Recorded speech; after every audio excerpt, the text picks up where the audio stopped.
We were promised Zidane and Stewart. They pulled out at the last minute. You don't do that to bloody Fergie. But they never set foot in Manchester again, did they?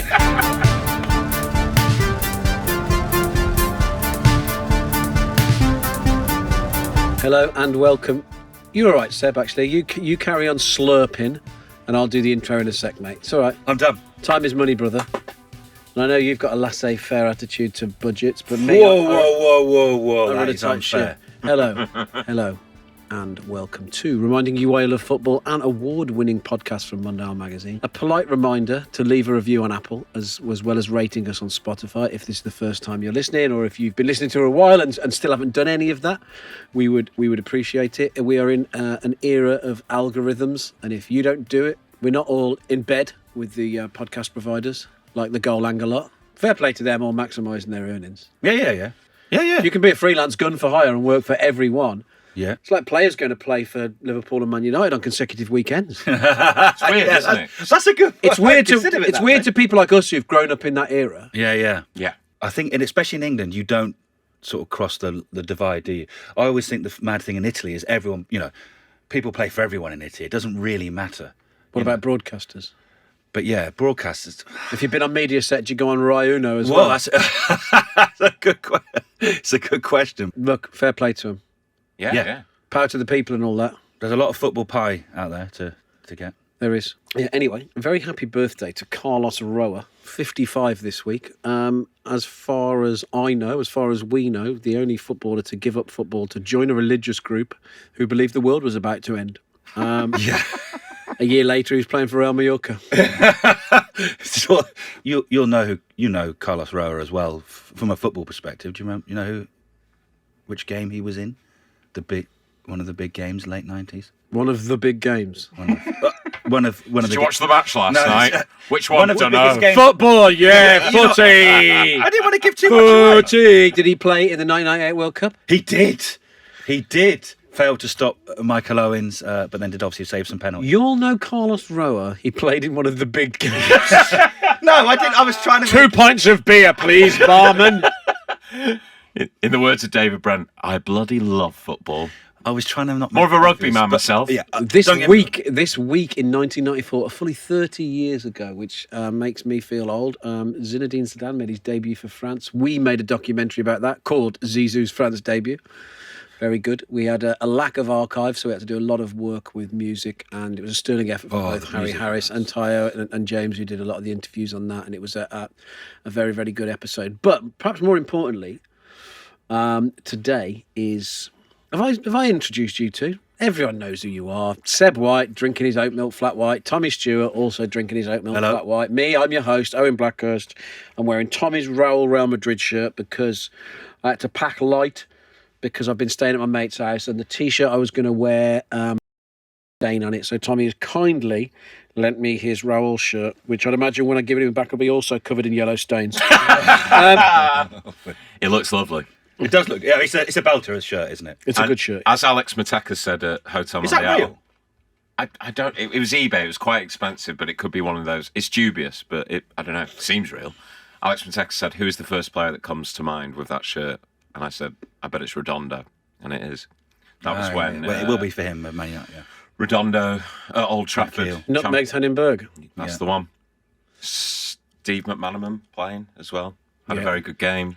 I loved that. McManaman just kept turning up every now and again and fucking battering Man United. Great. What a player he is. And he was even in 2003 when he wasn't even really in the Real Madrid team. I think he started then because they knew that Fergie. However, Sebastian Dwight Schrute White and this is why I added it in. And Tommy Creed Bratton Stewart. It's also Steve Carell's birthday, so we should probably talk about everyone's favourite US Office moment. Now, there are still people out there who refuse to watch the US Office because they're fans of the UK one. I was for a long time. Hand up. Maybe till about 5 years ago. But anyway, once I watched the US one and got through, we've probably talked about this before, and got through the first series, which was a remake for budgetary reasons and because they didn't want the network to ruin it. It's its own show and brilliant. But the question here is, what is everyone's favourite US Office moment? Fucking hell. I suppose... I mean, Caleb Crawdad is great. We've talked about it before. Caleb Crawdad is one of my favourites. You do a good impression of that. Ooh, doggy, we got a party now! He does that a lot. It's good. That's probably the main reason I put it in. I thought, I hope he's going to do that. I do that just on quite a lot of work calls with senior you management do. and stuff. Yes, you do. Yes, I have. No one ever gets it. I do declare. They're looking at me thinking, is he all Love right? that episode. I do declare. Apart from that, I mean, obviously, Kevin in Kevin's whole Niagara episode, Jim and Fucking Pam's hell. wedding, the syrup, his shoes getting incinerated. His shoes getting incinerated. Oh, these dogs are barking. I fall asleep to it often. It's just the ultimate comfort. Dwight in that episode pulling that beauty and then just being awful to her. Oh my God, yeah. Is that the same one as well, where Michael Scott becomes Date Mike, and he's got in the back of his car a fucking Kangol fucking hat that he just has ready at any time. And then he just comes and plays snooker and hits the balls off the table. He goes, yeah. What's yours, Sam? You know, I know it's pretty iconic, but the Kevin, when I first saw the Kevin spilling his chili, Yeah. that genuinely, it's I was on the sad floor as well. laughing. It's sad, but also No, it's hilarious. brilliant. But when Steve Carell meets Ricky Gervais, David Brent in the hallway, I have never seen a man look so happy as Steve Carell. It is beautiful. It is beautiful. I know. And they go into that whole. I have an English character myself. So my liege. Yeah, and he just hugged. And honestly, it's the most heartwarming thing. And Brent asks him for a job. Yeah. Oh, it's crossing swords, so to speak, because it's the two programs coming together. But I love that bit. I'm not sure that's what crossing swords is. I love But it's Creed, so Creed thoughts when Ryan says, "Yeah, I've just set up a Word document," and Creed thinks it's a website. Yeah, and then that if is you good. pause it, you can see what he's writing. He's just like, "I really like cars." So many. And the cold opens, like the parkour cold open. The parkour. parkour. But also, I think the best cold open in that show is Dwight with the fire when he sets the office on the fire. and he goes, "Today smoking saves lives." Just lights a cigarette and throws it in the fucking bin. Yeah, Owen does call me Dwight Schrute on a regular basis. Assistant to the regional manager, aren't you? And he did recently call me Nard Dog. He is though, isn't he? Bit musical, lots of accents. Yeah. Always going on about uni. Yeah. Sheffield. Cornell. No, Sheffield. Yeah. Hallam. Yeah. Not the main one. Would burst into tears on an idol show. That's fucking good, actually. Anyway, on we go. This is a football podcast. If this is your first time, sorry. You're probably not still with us. Haven't even put a review in the script this time. Seems like we've given up. This is 4.9 on Apple, 5-star on Spotify. We are part of the Acast Creator Network, and this is reminding you why you love football. Adventures in Clubland.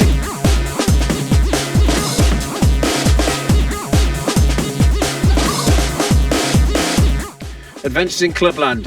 This week we recently said we were going to do some personal ones that mean a lot to all of us. I'll probably do one next time up. But today, Tommy Stewart, we mentioned this player on a recent episode.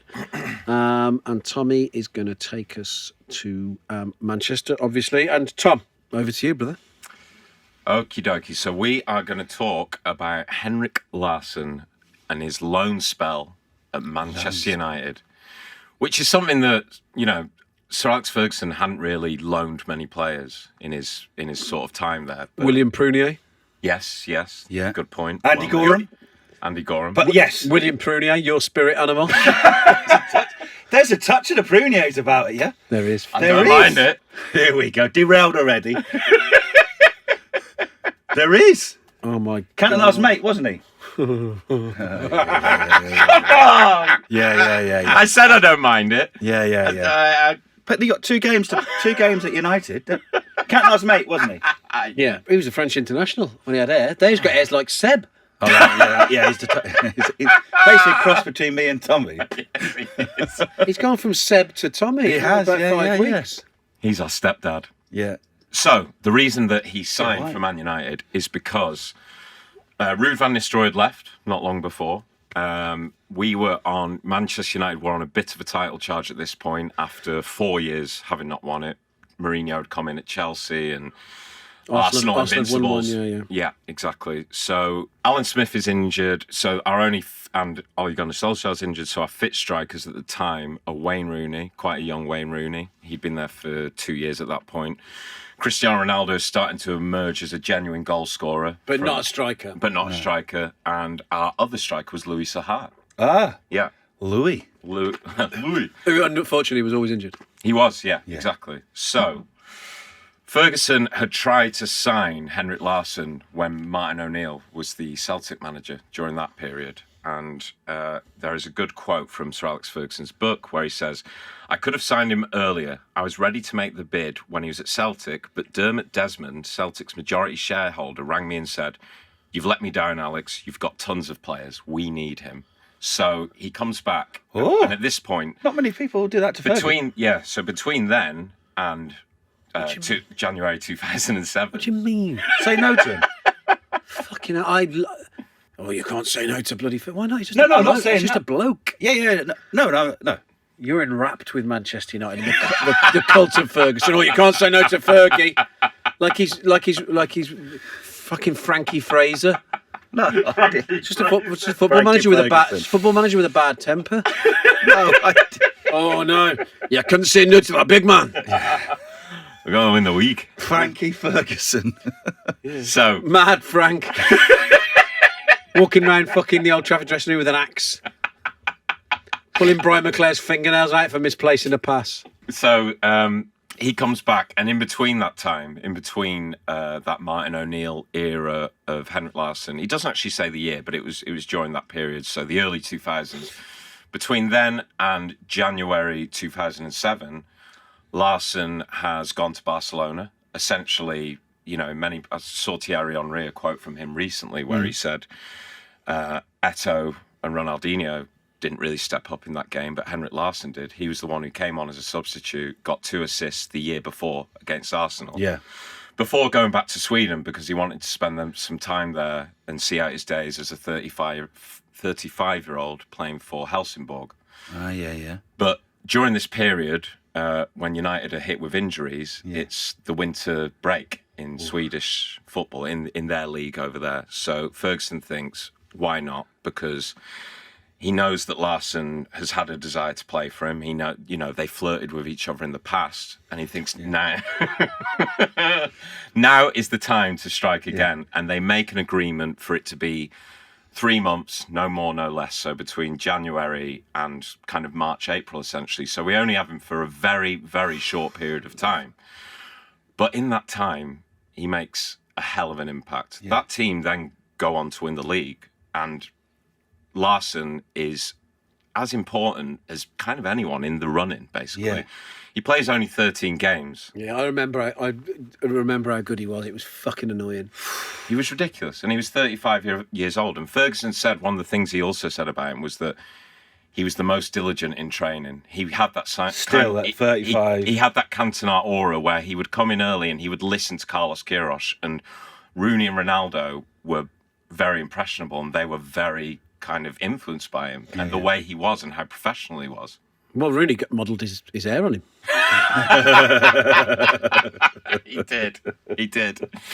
How many goals did he score, Tommy? He scored 3 goals. So his first one was on his first appearance against Aston Villa. And who was the manager of Aston Villa at that time? Martin O'Neill. There you go. Oh. So he scores a real... It's a bit of a scrap in the box, and then it's a toe poke volley, but a really nice toe poke volley from about 12, 15 yards out between the penalty spot and the edge of the box. So scores, makes a great first impression.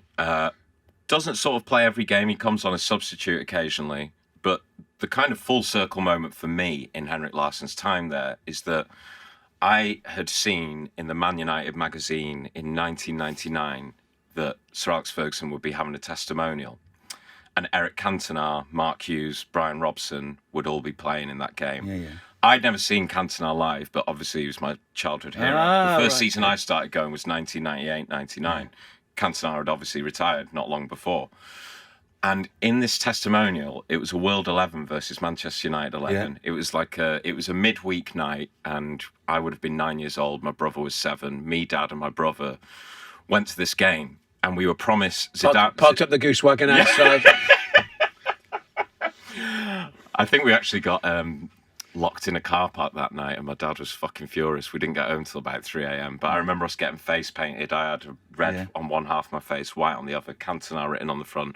We were promised Zidane and Stewart. They pulled out at the last minute. Of course they fucking did. Yeah, I don't. You don't do that to bloody Fergie. But they never set foot in Manchester again, did they? But I've got the lineups. Go on, I was looking for them on the internet. The only way you could actually find the full lineups was on the YouTube video itself. So Man United's team, it's just kind of a team from that time. You know the players. The rest of the World 11, the manager, Ottmar Hitzfeld. Yeah, fair. And then you've got Schmeichel in goal, because he'd left United at that point. Yeah. Cafu. Yeah. Pistone. Pistone. Sorry, yeah. It's very blurry. Andrea Pistone, the one who played for Everton. Yeah. The left back. Yeah, seems a bit of a... Wim Jonk. Yeah, Rio Ferdinand, Taribo West, Paul Gascoigne, George Weah, who was unbelievable. Yeah. Gianluca Vialli, Henrik Larsson. And my dad was saying the whole night, just watch him, watch the way he moves. Yeah. He is playing like the best player on this pitch amongst all these worldies. Henrik Larsson, but that was when he had his dreadlocks. Yeah. That was prime Celtic time. Larsson is the player to watch, and my dad said to me and my brother, if there's anyone you want to learn something from tonight, it's him. And then we would just say every summer, I really wish United would sign Larsson. And I know that sounds spoiled, but you're a Man United fan, and that's of course, kind of, you have these desires for certain players. No one says no to Fergie. Thankfully, no one says no to Fergie. Thankfully, all these years later, in 2007, we actually saw one of the 3 goals. It was a midweek game against Watford, and it's a 1-2, 3-4 between Larsson and Rooney. Wayne Rooney, this disguise pass where he opens his body as if he's going to shoot, and then he kind of like, it's almost like a sand wedge sort of dink into Larsson, right into his feet. And the commentary is like, that is one of the most beautiful Man United goals I've seen in a long time. And it really was. And for us to be there, what was it, 8 years later, to see him finally playing for Man United. That's mad, isn't it? Yeah. At 35 years old, and he didn't have the dreadlocks at that point. He was, he had like a Tommy Stewart haircut. I don't think he was balding. I think his was by choice. It looked very cool. And then just a couple of Sir Alex Ferguson quotes before I introduce our friend Carl Anka, he's done a quick voice note on Henrik Larsson at Man United for us. But Couple. So Ferguson said, on arrival, he seemed a bit of a cult figure with our players. They would say his name in awed tones. Cult status can vanish in 2 minutes if a player isn't doing his job. Yet Henrik retained that aura in his time with us. He's been fantastic for us. His professionalism, his attitude, everything he's done has been excellent. He made a promise to his family and club, and I think we should respect that, but I would do anything to keep him. And on his final game, his final Old Trafford game, he scores in the Champions League against Lille. We're 1-0 up. I think the tie's level, and Ronaldo crosses to Larsson. Larsson heads it in and secures us Champions League quarter-final, which is that legendary game against Roma, I believe, where, those the two-legged Brent, where we won 7-1 back at Old Trafford.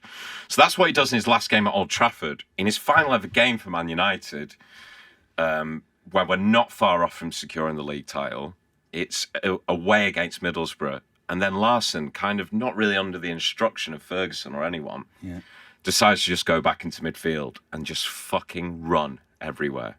Ferguson, the way he speaks about it, and he says, for someone, there's players who've been there for years who haven't had this sort of reception after a game.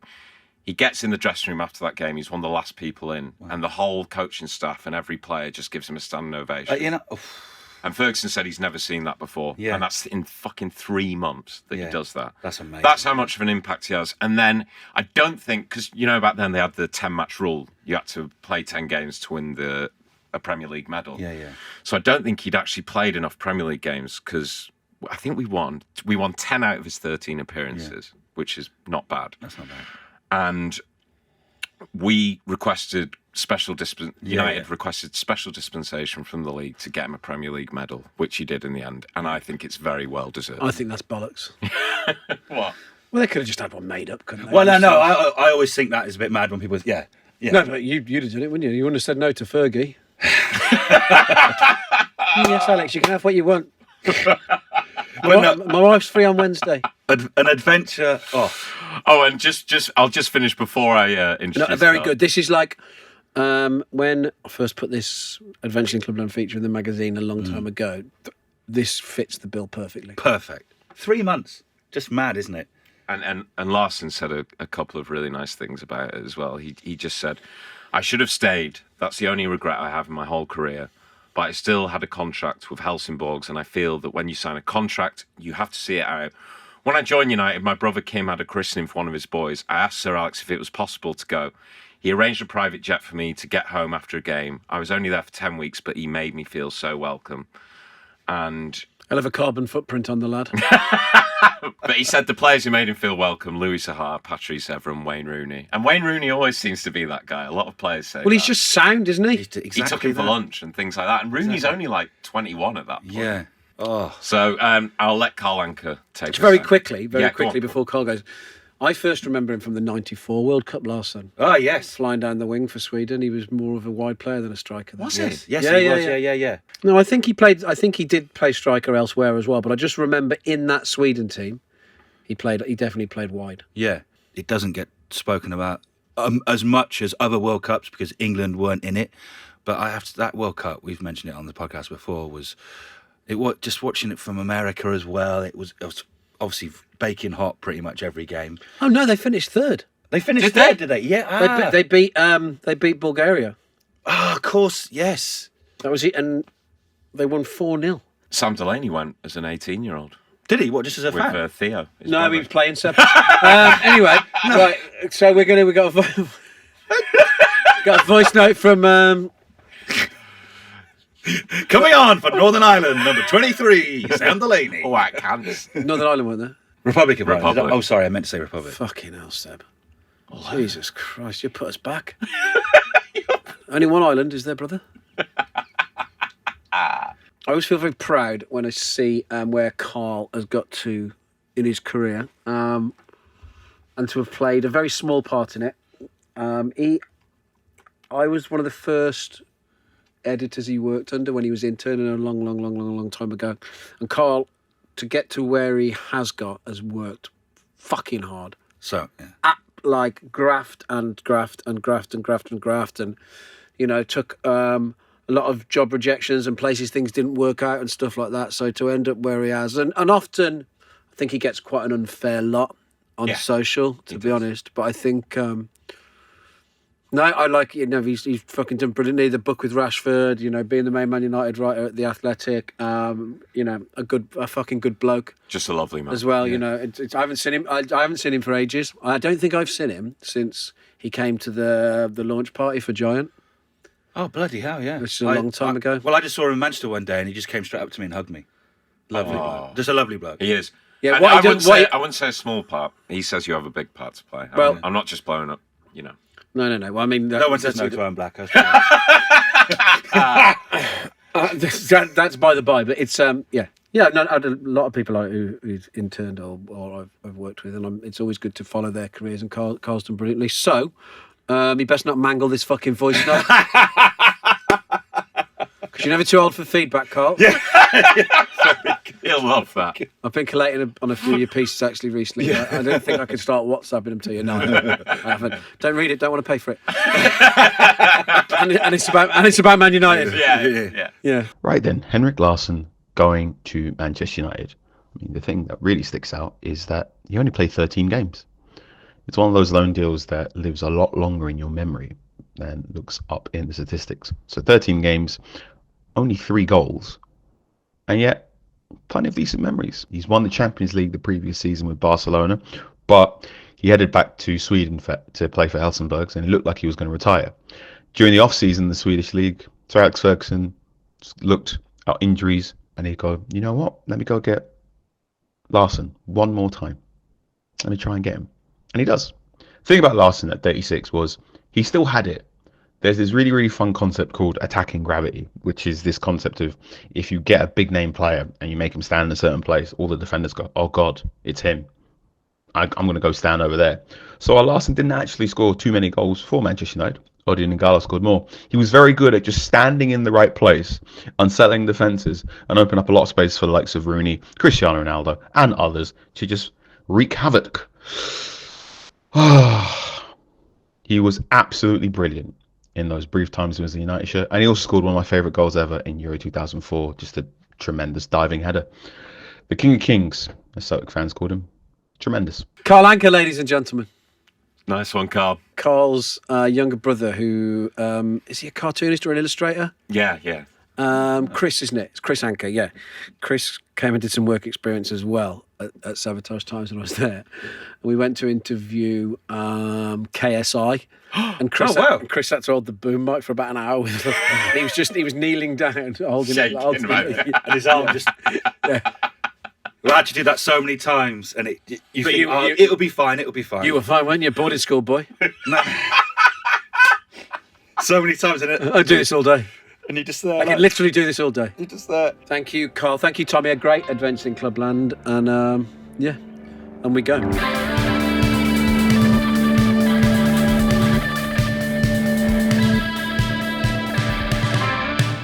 Now we have been searching into our readers of the magazine will know we had a lot of different little stories in the front section of the magazine, which we have recently disbanded, mainly because people were moaning about the pink pages, and we wanted to change things up, and it was a lot of resource, blah blah blah blah blah, and we wanted to do something more visual for the front section of the mag too.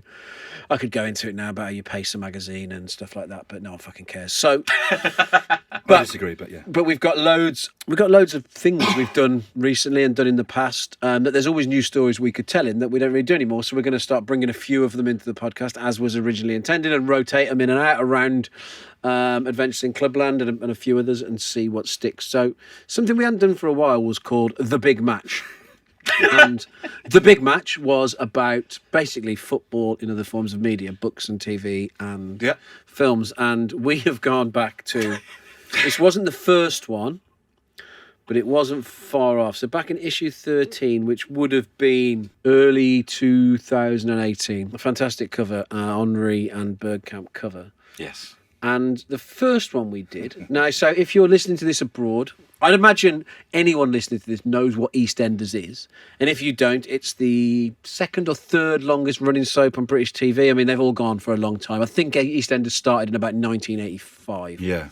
I remember it starting. I remember it being quite a big thing. I haven't watched it for years. Funnily enough, every now and again, if I have a passing glance at it, all the people who used to be in it are back in it again. Half of them had died at some point. So they've all been brought back in. So I can't imagine it's doing great in terms of the odd ratings. No. But it was a thing, a huge thing. You'd sit and watch it as a family. Them and Coronation Street. Yeah, this era as well, especially this era. But back in the at some point in the 90s, Queen Vic FC had a thing. And we're talking golden era. And there's a video which if we will put in the description this time. If Seb and Tommy don't, one of them's getting sacked. Fair. Fair. Or sent to the Queen Vic. Fuck that. So Queen Vic FC, we've watched the video a few times, all of us. Now, if anyone remembers, so there was a tragic comic character called Nigel in it. Big fella, big curly hair. I think he'd known the Mitchells since childhood, I think. And they're always bullying him. Yeah. And he only referred to Peggy, played by... obviously the brilliant actress, superb, isn't she, in it? Barbara Windsor. Oh, she's sensational. Yeah. He only refers to Peggy as Mrs. Mitchell, which Mrs. Mitchell. And this is like prime time. Mitchell brothers going abroad and fucking people up. Yeah. Phil's still got a bit of air. No, the Italian episodes when they went over to Italy and kicked the shit out of loads of Italian fellas. As good as TV got. Yeah. In the 90s. It's huge, that. This was before Sopranos and The Wire or anything like that. But that's their main influence. This clip. So in this clip, EastEnders away. In this, Rimini away. Grant and Phil going and fucking kicking the fuck out of someone because Tiffany had. Oh God! I don't know. Something that. Yeah. Anyway. EastEnders. Queen Vic FC, let's stay on it. So, I don't know if this was over a series of episodes or one episode. I think it was probably over a couple of weeks. So there's a 10-minute video. If you just type in Queen Vic FC into YouTube, you'll find it. I'm going to read. I'll read what I wrote. Back in issue 13, because I think it's a great summary. And then we can talk about our favourite bits. Yeah, okay. Yeah. The big match. It's a picture of Grant and Ricky. Yeah. And David Wick's in the background, and there's Nigel in a world-class shell suit that Tommy Stewart would be all over. With a clipboard. With a clipboard. He's got his Union Jack tie or shirt, hasn't he? Tragic Nigel as manager. Robbie Jackson doing bits. Wellard barking. Big Ron in nets. Cindy Beale buying chips. Not me, you dipstick. Sad Ricky. Grant Mitchell decided that the opposition needed sorting out. Big Ron injuring his toe. Alan. Remember Alan? Peggy Mitchell's jungle print tracky top. Tragic Nigel in a shell suit. Ian Beale. 43 fouls in the first 45 minutes. Ian Beale with a face on because he hasn't played, and Cindy is hot for David Wicks. Phil Mitchell in a rascal leather. The referee saying he had never met a more foul-mouthed and dirty side in all his years. Sanjay. Remember Sanjay? Yeah. Arthur Fowler in goal for the big match. Pauline smiling. Arthur fucking Fowler has now recovered from his theft-induced breakdown but can't save a penalty. Nigel's mate smoking in the centre circle. Nigel in a Union Jack tie. Peggy Mitchell being carried into the boozer. Bianca screaming. Free drinks at the Vic. Nigel. Our Nigel. Just a few words before we go out there, lads. Right now, remember the channels. Remember to support each other. Remember to play it to feet. Be first, be positive, and above all, keep your shape right. This mid-90s episode of EastEnders is all of our lifetimes. You can stick Escape to Victory up your arse. And as a postscript, I said, note to our readers abroad, EastEnders is Britain's second longest running soap. I might be wrong there. It might be Emmerdale. Yeah. Long-running soap opera, and it's fucking mad. Type Queen Vic FC into YouTube. That's a start. Don't blame us if you end up Googling Ian Beale. So, I mean, a lot to go at. Seb, what do you like about it? I think we've briefly touched on it, but Nigel's shell suit jacket. I mean, but couple of £100 on classic football shirts that had been Easily. Huge, yeah. Easily. Nondescript brand, just it's all going on, but it's the Union Jack tie. It's the Union Jack tie that accompanies it and a shirt underneath. I just thought it because that character, I think. Well, he was very bedraggled, wasn't he? Yeah, and he was like the joke. Everyone sort of took the piss out of him. He was a mess. Well, in this episode, But- Grant Mitchell says he's the least athletic man in the history of the world. That's what. So Big Ron, market working Big Ron, who's in goal in the first game, just pops up. who saves one with his chest. Yeah. Big Ron was an extra in it for years. He'd occasionally have a speaking part, but Big Ron breaks his toe. Yeah. Now Nigel is so forlorn that this has happened right before the game. He says, "Big Toes broke his Ron." Yeah. Toes broke his Big Ron. Yeah. And then Pauline goes, "Aren't you forgetting?" They can't find a keeper. No. Aren't you forgetting someone? Aren't you forgetting something? Arthur sat at home. Fucking Arthur Fowler.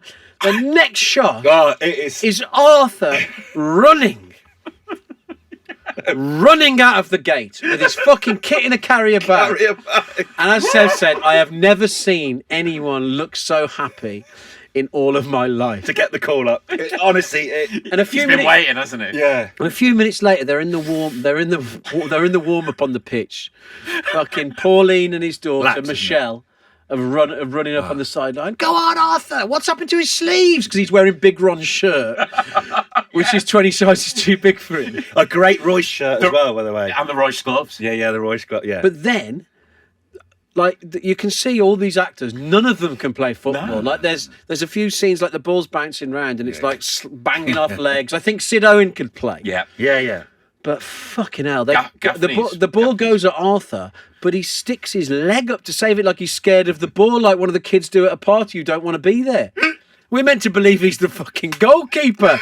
Aren't you forgetting someone? Arthur hasn't left his fucking living room for 10 years since he nicked the fucking charity money. He's suddenly running about like he's D-Mob happy because he's getting to play for the Queen Vic FC. What's more, they're a pub team. Yeah. They get a fucking coach. And Seb thinks he knows the stadium they play at. I'm 90%, and I didn't want to check this. Can you imagine the Mind Palace? Yeah. I'm 90% sure. I'm getting West London. Ooh. I'm 90% sure it's Harrow Borough. Really? Yeah, because I've been and shot at Harrow Borough, so that helps me contextualise it. But yeah, I'm pretty sure. But I love that Peggy's also like the director of football, sort of like the chairman. She goes, "You know how much this means to me." yeah, absolutely. It's like, I do, Peggy. Stood on the sideline next to Nigel. Yeah. No, I'm sorry, Mrs. Mitchell. Yeah. I'm sorry, Mrs. Mitchell. Just apologise. And I can't remember why Phil can't play, but he's just stood there with her in his leather jacket, with leather. looking menacing. Tommy's favourite bit is this comment. So it's by... Go on, Tom. This is the Andy Garrod 5611. Looks like 4-4-2 formation from the gaffer Nigel. Big Ron / Arthur. Right back, random bloke. Left back, Winston. Centre back, Ricky and Allen. Right wing, Mark Fowler. Centre mid, Grant Destry. The other centre midfielder. Destry's Nigel's smoker, mate who isn't he? turns up in smoking. yeah. That's it, the But he's got a smoking guy, touch on him or something. And he's also got like curly hair. He's the ringer. He's the ringer, ringer. Yeah. left wing Sanjay. Referred to as the secret weapon, Destiny. That's it, yeah. David and Robbie up front. Just this little comment made me laugh so much. Solid right back Ian and the other half of the famous Mitchell engine room. Tenacious midfielder Phil, unavailable for selection, meaning the team was weakened through the forced inclusion of an unknown defender and Destry in midfield, who was obviously lacking match fitness. These factors, plus the loss of first-choice goalie Big Ron before the second game, make these two victories quite the achievement by the lads.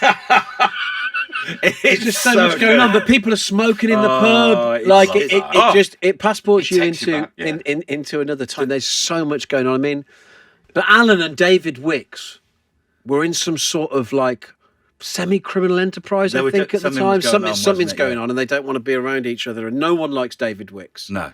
When David Wicks has a conversation with the ref and says, "Don't book him because the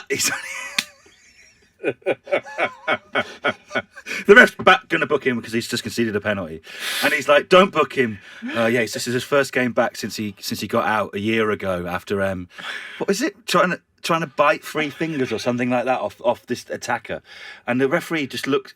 The referee changes his mind. He's not going to book him. He gets put off by Wixie because he's saying he's fucking going to do you. Yeah. And the referee just goes, "Okay, yeah." The other team are fuming. Yeah.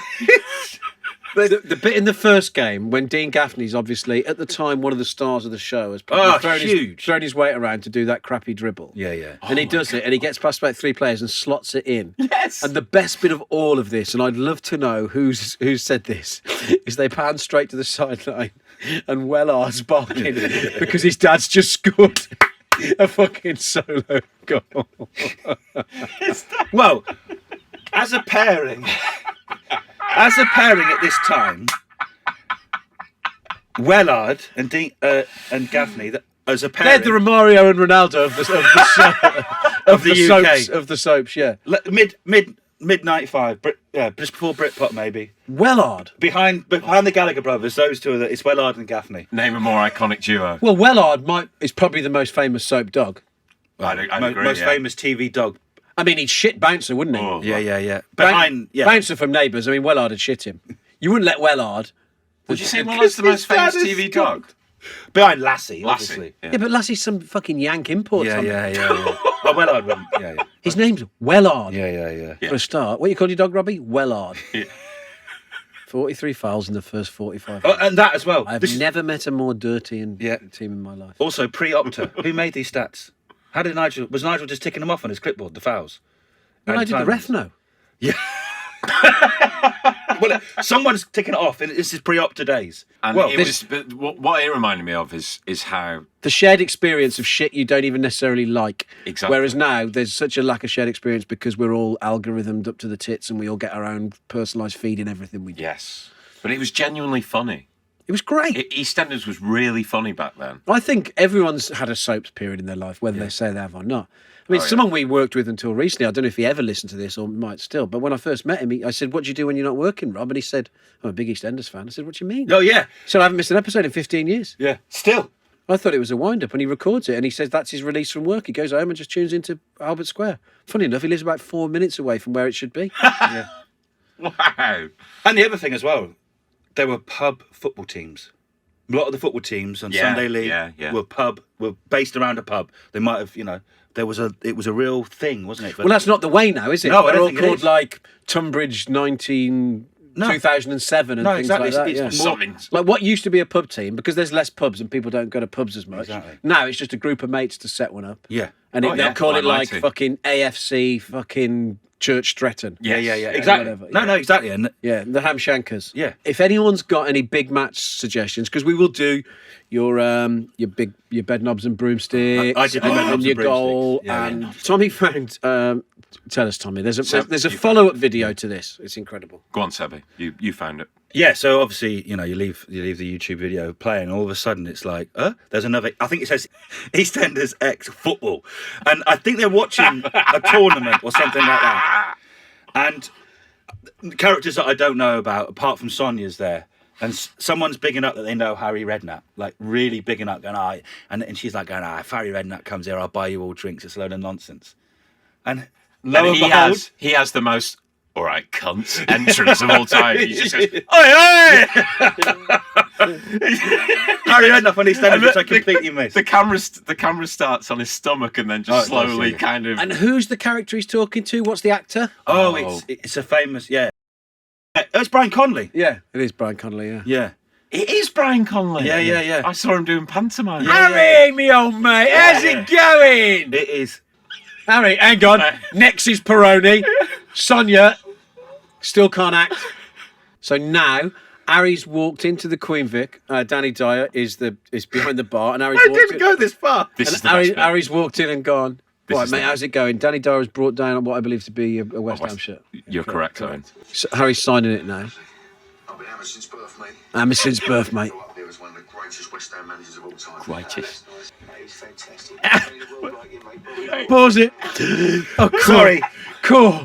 I have not seen this ever in my life. Have you not watched this bit? No, I stopped. Nice pub you got here, and it's sad.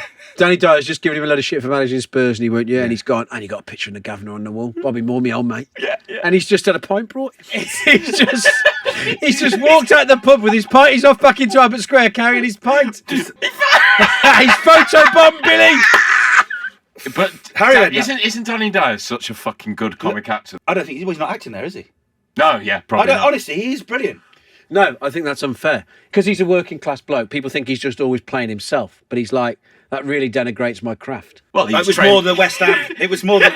He was trained by Pinter. Oh no, I've read his book. Yeah. It's brilliant. His book, autobiography. Seb calls him Harold Pinter because he's a man after his own.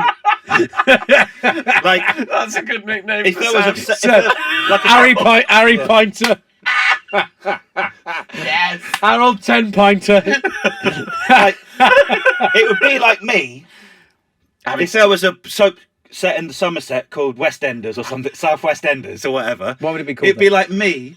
It would be like me getting Are they called South West Gary Enders Johnson down there? Gary Johnson walking in and yeah. Yeah. That's what it would be like, wouldn't it? What would be your grievance with him, though? It would be Terry Skiverton, wouldn't it, surely? No, Gary Johnson, because he's like the governor. You know. Oh, fucking hell, you fucking... Yeah, this- yeah. Right, grievance. Governor. How's You managed the bloody Robins, didn't you? Yeah. You went out to Bristol City and managed them. I really hurt, actually. Still does. So you sold 7 pegs to them bastards in claret and blue. Sign this for me, though. Yeah. Stopped respecting the turf, didn't you, Gary? Pint of cider with your name on it anytime you come in here. Yes. Hang on. Yes. We will put the links to both of those that you can enjoy at your leisure. It's so good. I was telling my mate who I was staying at I was like, do you want to watch this last night? And his mate, the squirrel who lives in the van with him. fuck off. And he said, no. But he said, The squirrel who lives in the van with him. That is fucking great. Stephen the Just at home. squirrel. Do you remember our first Turn selection? the lights off. Just a blue hue from the small light. Most people these days have that fucking AI assistant, the autopilot. He's got an actual live squirrel. Fuck off, Stephen, you little shit. Well, he just said, this is why I love what you guys do. Because he's like, you do quite silly stuff, don't you? I was like, yeah. He's like, not just silly stuff, but he's like, yeah, but you don't do XG and all that shit, do you? I was like, exactly. no, we don't. No, we do XP, expected pints for 7. But, I think 43 fouls in 20 minutes is the first time we've used proper match-based stats. stats. Yeah. That's the closest we've got to stats. All right, I'm Charlie Cooper. You might recognise me from BBC Show This Country, but I'm here to tell you how much I love Mundial magazine. For me, it's a fanzine of football, documenting the best of football culture forever. I'm very proud to admit I've been a long-term subscriber of Mundial for years now. But if you subscribe, you don't just get the magazine, right? You get loads of other perks, too many to mention, in fact. So join Club Mundial at mundialmag.com.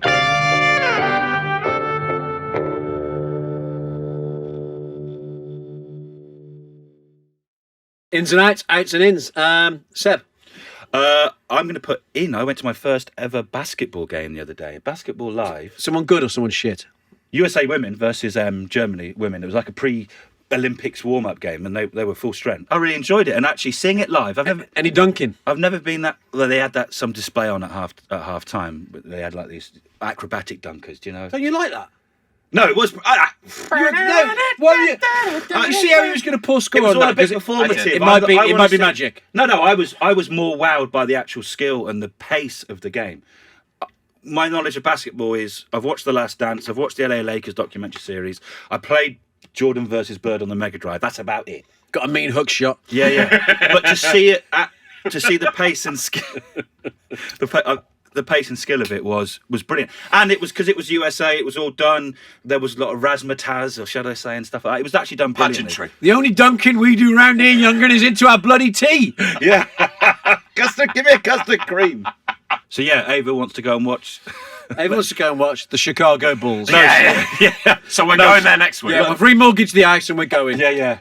So, London Lions, I think, they play at the Copper Box Arena. She wants to go and watch them. Yeah, I go see Manchester Giants now and again. Yeah. It's just cheap. And Yeah. It's class. But But no, my only thing with it is something that Alan Rothenberg, the doyen of US soccer, said to me. Go on. Is that you can appreciate the skill level, but you don't get tight games till the last 5 minutes of the last. yes. No. You can go. You That's can the go. You can have a foot longer. Which is You why can. I've not watched it before. What snapping did you have? What bait? We went to Five Guys before. Nothing in the arena. No, well, we went because there's in the O2. There's loads of restaurants outside, isn't there? Went for a Five Guys. Yeah. What'd you have, big dog? Bacon cheeseburger all the way. Design your own or? No, all the way. So everything. Oh, okay. Yeah. All the way. What does that mean? All the toppings. I've never had a Five Guys. What is all the toppings? Like all Yeah, but go, tell me. lettuce, tomatoes, mayo, jalapenos, mushrooms, Dolphin. onions, literally everything. You know where it says choose your toppings? All of it. I haven't been to a Five Guys for years. Tommy, can we? I'm going to find out how many toppings there are. Might be 40. It's really hard to eat. I always get giddy, don't I? 15 toppings. 15 free toppings. Yeah. I don't have the chips, you see. Right. Even if I go to McDonald's, I'm getting that. Milkshake? I've only had a milkshake from Five Guys. No, I've not had a milkshake. I can't have milkshakes. Why? Gives you the shakes. No. Gives you the Seb shakes. No. Oh. No, he's bloody. Stomach. Stomach, yeah. Yeah. His delicate guts. Do you know what? I haven't had a milkshake for about 15 years. Well, that's a tragedy. We went on holiday with Rebecca and her parents. Let's just say I had a milkshake down in Cornwall because I thought, fuck it, whatever. And? Toilet was upstairs. We were all sat down in the living room. Oh, no. Was it like Dumb and Dumber? Yeah. It was exactly like that. It was exactly like They that. all hear it. I came downstairs and Rebecca's mum went, "Are you okay?" So obviously barely knew into the a year or so, you know. We weren't married by then, so I've never had a milkshake since. It was like Dumb and Dumber. It was like that. But then they went to Australia where Seb had decided he was going to propose to Rebecca, and he shit himself there as well. Yes, he did. Yes, he did. Not on The day before. in the car on the way to my mum's house. Yeah. Grown man. He shit himself again. Sharted. More sharted. It was more of a shart than a shit. That's nothing to be proud of. Hey, my stomach couldn't I love handle it. It I love took us it. 35 hours to get there. Fuck me. Yeah. Well, talking about milkshakes, actually, I'm going to do my in now. Like all good gym gals, for my recent birthday, my wife, and I didn't ask for this, she bought me a NutriBullet. Now, my wife has a habit, and she's always done this, of buying me presents I need rather than want, like functional presents. I'm quite like, give me glitter. Yeah. Do you know what I mean? I want a fucking glittery top hat and a cape that I'm not going to wear. Not them, but you know what I mean. Thank God that's what I got. That's what you got. You know what I mean? I want something Waiting in the flashy, package at the some new clothes or something like that makes me feel better, but is ultimately disposable. But she's always gone against the grain and bought me stuff that's actually fucking useful and will last me a long time. And at first I was That's like, great, though. Anyway, she brought me this NutriBullet, and I was a bit like, give it a go. Oh. So I made a few smoothies with it. And yesterday, on what was a very, very hot day, she went, apparently the NutriBullet's fucking great at making iced coffees. And I was like, Oh, is it? She went, yeah, the blade's really fucking strong. And I went, all right, fair enough. So I lashed the ice in, made a good double espresso, put a bit of almond milk in. In the NutriBullet? 10 seconds. Fucking beautiful iced coffee. When I sat back down at my desk. Stick your AeroPress up your ass. Oh. But also, while I was doing it, I thought of a great opening scene for a book. Yeah. Where, Yes. where a hitman Yeah. or a bad character Yeah. was blending up people's body parts Yeah. and drinking them for protein Oh. shakes. In a NutriBullet. Yeah, but making it a thing that people knew he'd do that. It's like when Bricktop feeds them to the pigs in Snatch. You know, so I was thinking of that. Oh. Yeah. Anyway, that's in. Tommy. Grew up in Sheffield, which is a new vinyl, and I think it's like natural wines. Obviously, that aspect of it doesn't interest me, but I It interests you, just can't have it. Yeah, 100%. Love to participate. If that's my role, I'll take it. You and me both. But Gilles Peterson was there. It's only open recently, but Gilles Peterson was there. Oh wow. The man does have an aura about him, and it was very cool to be around him and see some people I know opening this place, and it's seen it very busy on a lovely sunny day. That's good. House records, techno records, independent stuff, mate. Yeah, Independent stuff's the anyone way that's forward. doing Giles stuff Peterson, like that what a this good day and man age. for it sounds silly, but coming up to Sheffield and helping things that are similar interests to him, music he loves, going around, having himself filmed, buying vinyls, etc. He seems a Especially good in this man. day and age. Yeah, Those places need supporting. They do. yeah, like my mates, like Tommy, who's opened the barbershop time in Shoreditch. You know what I mean? That's independent. Like when we went and did the thing at Rare Mags and stuff like that. It's Rare Mags. the hardest thing sometimes to find the time to do, but always the most rewarding when you do it. And when you see him doing well and see him busy, it's really great. Yeah, we fucking run our own business for fucking 8-9 years. Yeah. It's fucking hard. All in. Seb, what's your out? I know it's the same thing, but oh my God, has anyone got any tips for ribs? Because these are doing my head in so much. No, there's nothing you can do about It's it. horrible. No, yeah. but nothing. I've broke my ribs. I've tried so much, and it started getting worse at one point. And it's, When we're recording this, we're a day out from Seb having to perform in the Works yeah. Summer Olympics Yeah, which- after a gallon of ale. Perform. that's what I'm going to have to do. Drink through it. Oh. I don't have to do that, obviously. No. This is what we used to have to drink to get through things. Sliding in the relay. Going for Going little general. going for a big whack with General. giving it a big whack with your rounders bat. I'm just there going, yeah. It takes you by surprise. I can't sneeze or anything at the moment without. You're such a fucking wet as well, though, aren't you? I know. I'm not particularly good at being ill. I'll be honest. No, I'm not. No, Oh, not good at being ill. no. No. And yet, for the last 25 years, you've been ill. Yeah. But Sick the tablets help. He's a sick puppy. The tablets help, and the therapy twice a week. Twice. Not actually, it's twice a week at the moment. Anyway. Yeah, we're moving house. Yeah. We're moving house. We've bought the Goosewagon off Tommy. Therapy 3 times a week, and Ava supports the Chicago Bulls. So we're there once a month now. We bought the goose. Hell of a carbon footprint, but, Yeah. she just loves them Bulls. We drive over to Chicago once a month. Yeah. In the Goosemobile. Why don't you move there, Seb? Can't get a visa, can I? Windy City. Going through that copper down the stairs at St Mary's. I did. I got a 5.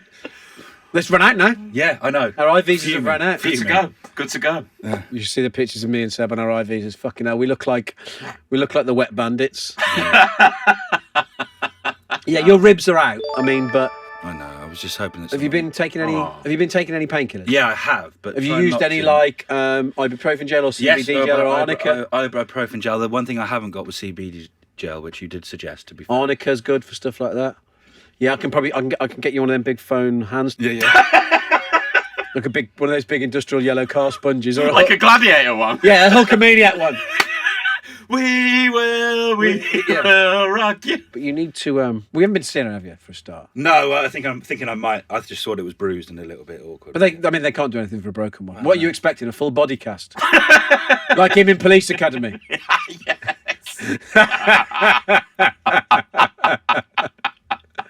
You know, imagine. Oh my God, he's Zed.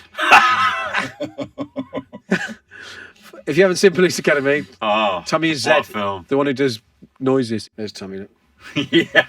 Fucking him. Zed in Police Academy. Look at him in his zany outfits. With his zany face. Zany Zed. Harold Pinter and fucking Zed. Harold Pinter and Zed, here you are, Tom. Look, one of your best outfits there. Yeah, Jojo. 50 quid from Jojo, that leather jacket. Out. Yeah, I can't remember what my out is. Good vibes then. Good vibes. There must be something. Keep it NutriBullet. Yeah. Pebbly Beaches. Oh yeah. Excellent. Shit. Yeah, excellent show. Both my sister-in-law and my brother said to me on a couple of weeks ago, they came down to see us when we were house sitting. Yeah, I prefer this anyway. I don't really like sand. No. Pardon? No. What do you mean? Well, it gets everywhere. My doesn't it? girlfriend said this recently about liking pebbly beaches. No. What? Nice for a change, but Terrible for dogs. Sand all the way. They don't want to run on pebbly beaches. No, of course not. It hurts. Yeah, yeah, of imagine. course. Yeah. You wouldn't want to walk on gravel in your bare feet, would you? No. No, exactly. No. Exactly. I Sand all fucking the way. love sand. Same. I don't care if it gets everywhere. That's Oh, fine. you get it off. Yeah, of course you do. It goes. There's showers these days. Yeah. Very powerful. Or the hose in the back Not, garden. I was going to say, not so much for Tommy. He's got a bit of guttering on the side of the Goosewagon. He has to stand under it when it rains. An Evian bottle. little tank on top. Evian bottle with a shower head in it. Yeah. So he gets the sprinkle. Like what my dad's got at his place in Greece. Honestly, pathetic. The shower, I mean. Yeah, Shower. yeah. Not your dad. We've got a shower now. You haven't. You've got something. What is dripping. it? Is he rigged it up himself? Yeah. It's like solar powered. You think it's an electric? I could do some advice off him. Yeah. Give me his Yeah. number. You need to go and see them. Hello, Mr. White. Thinking of starting my own venture. Couldn't agree This more. has been Reminding You I Love Football. I've been Owen Blackhurst. He's been Tommy Stewart. He's been Seb White. Thank you to Spiritland. Thank you to Teddy. Buy, read, review, rate, share, do all of those things, and we will see you next week.